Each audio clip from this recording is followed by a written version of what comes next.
We have a motto, empowered lives, resilient nations. That's what it's about. It's about empowerment to be able to reach your dreams. And empowerment flows from having the opportunity to be educated, having the opportunity to access good health, having adequate income, whether it's sourced from self-employment or from decent work. Those are absolutely the basics. Now, what Rio+20 also very much brings into the frame is that you will not sustainably reduce poverty and inequity in our world if we're living in a world where the very basis of life on the planet is being undermined. And we strongly argue that you have to pursue greater equity and greater sustainability together. They're linked themes. In other words, Rio for us has never been an environmental conference. It's been a sustainable development conference where we pursue related objectives together. How do we go about pursuing equity? Well, big ask, because inequity and inequality is rife, and inequality, is growing in a lot of countries.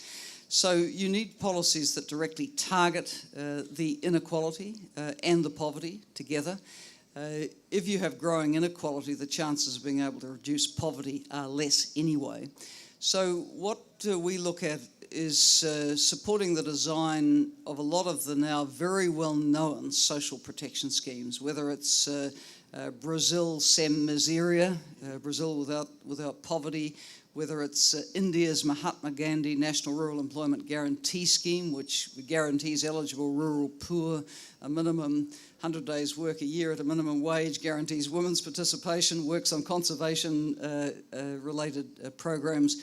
There's a lot of ways of directly getting cash to the poor to lift living standards and give them the opportunity to build their livelihoods. But don't wait for the market to do these things. It won't.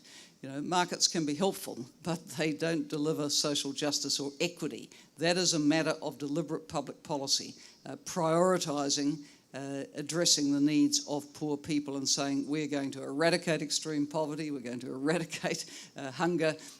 That is a matter of deliberate policy. It must be. So business isn't going to fix that one for us? No, because its job is not to fix equity and injustice, but of course an innovative private sector can be enormously helpful in driving a country's development forward. And I think it's important at conferences like this one that we hear the voices of the private sector, which is really interested in driving sustainable development forward as well.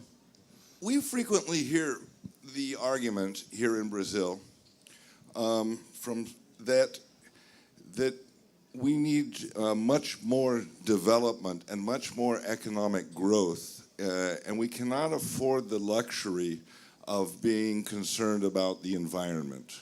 That environment is seen as an impediment to growth, and that we need to have more freedom in order. Brazil is a poor country, and we need to have the freedom to develop our economy, as happened in Europe and the United States, to pick out two examples. How are poverty and the environment related? Do you think that we can eradicate poverty without destroying the environment? Oh, absolutely. And look at Ethiopia, a least developed country with very low GDP per capita, which has launched a low carbon, climate resilient green economy strategy, and is determined to lift the living standard of its people without having a heavy environmental impact. Look at the words of the Howard, can you tell us a little bit more about that? I'm not aware of that. Yeah, well... It sounds fascinating. It was launched so they're a very poor country, and they are concerned about not emitting more carbon? Absolutely. Well, that's a tremendous example. It's a tremendous example, and the great thing about Rio+20 is you can share these experiences and examples, and Ethiopia will be here and willing to talk to anybody about the strategy.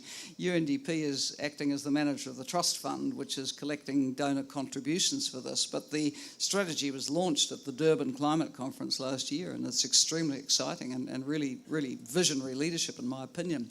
But we can also cite the words of President Dilma Rousseff herself, who said at her Porto Alegre speech in January, it is possible to grow, include, protect and conserve at the same time, and of course it is.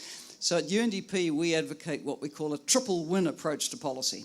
that we support countries to design policies, sets of policies, which will simultaneously reduce poverty, have social benefits, including greater equality for women and other marginalised groups, and also be good for the environment. And it is possible to do all these things simultaneously, and should be.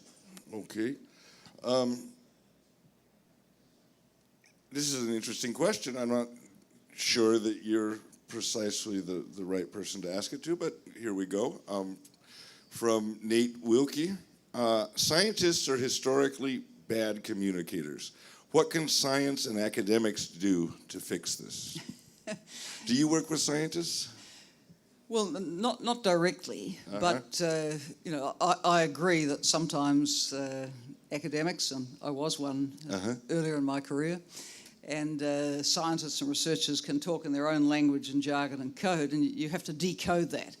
And I think UN Environment Program does a great job on actually popularising the science so we can all understand it. So do many advocacy groups. UNDP's job, of course, is to work from what the science is telling us to help countries set objectives for which will see that we ideally don't go over these planetary boundaries, which is so important. So yes, sometimes scientists are not the greatest communicators, but other people are. There are, of course, honourable exceptions. You know, think of some of the great presenters of the nature shows on television who've managed to get their message into something that the general public can understand. What is your take on Rio+20? How do you think the conference is going? Do you think we're making progress? Are you excited about it? What do you think we should be more concerned about that we aren't talking about here? Well, I think it's always exciting when you get tens of thousands of people in one city all focused on one big event. And I hope that the outcome, like the Earth Summit outcome, will motivate people to go home and do more and better. That has to be the message from Rio, that in many ways our planet is in peril across the three dimensions.